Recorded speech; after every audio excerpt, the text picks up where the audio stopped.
భాషతో సంబంధం లేకుండా క్రేజ్ ని సొంతం చేసుకున్న అతి కొద్ది మంది దర్శకులలో సందీప్ రెడ్డి వంగ ఒకరు.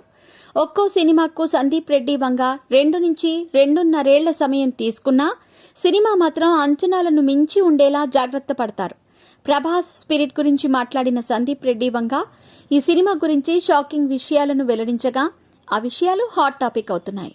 నిజాయితీ గల పోలీస్ ఆఫీసర్ రోల్లో ప్రభాస్ ఈ సినిమాలో కనిపిస్తారని, తన దగ్గరి వ్యక్తి విషయంలో తప్పు జరిగితే ఆ తర్వాత పోలీస్ ఆఫీసర్ ఏ విధంగా రియాక్ట్ అవుతాడనే కథాంశంతో ఈ సినిమా తెరకెక్కుతోందని సందీప్ పేర్కొన్నారు.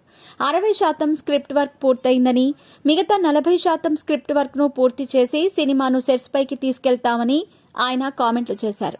ఈ ఏడాది డిసెంబర్ నాటికి స్క్రిప్ట్ వర్క్ పూర్తవుతుందని ఆయన వెల్లడించారు. 300 కోట్ల రూపాయల బడ్జెట్ తో ఈ సినిమాను తెరకెక్కించాలని ప్లాన్ చేస్తున్నామని సందీప్ చెప్పుకొచ్చారు. ప్రభాస్ ఇమేజ్ కి ఓపెనింగ్స్ కిందే 150 కోట్ల రూపాయలు వచ్చేస్తాయని ఆయన కామెంట్లు చేయటం గమనార్హం.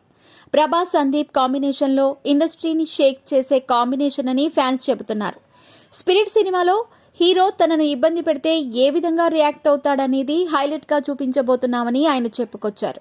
స్పిరిట్ మూవీపై తన కామెంట్లతో సందీప్ రెడ్డి వంగ అంచనాలను పెంచేశారు. 2026 సంవత్సరంలో ఈ సినిమా థియేటర్లలో విడుదలయ్యే ఛాన్స్ అయితే ఉందని సమాచారం అందుతోంది. ప్రభాస్ గ్యాప్ లేకుండా వరుస సినిమాలతో బిజీ అవుతున్నారు. ప్రభాస్ వరుస సినిమాల్లో నటిస్తూ ఉండటం ఫ్యాన్స్ కి కూడా ఎంతో ఆనందాన్ని కలిగిస్తోంది.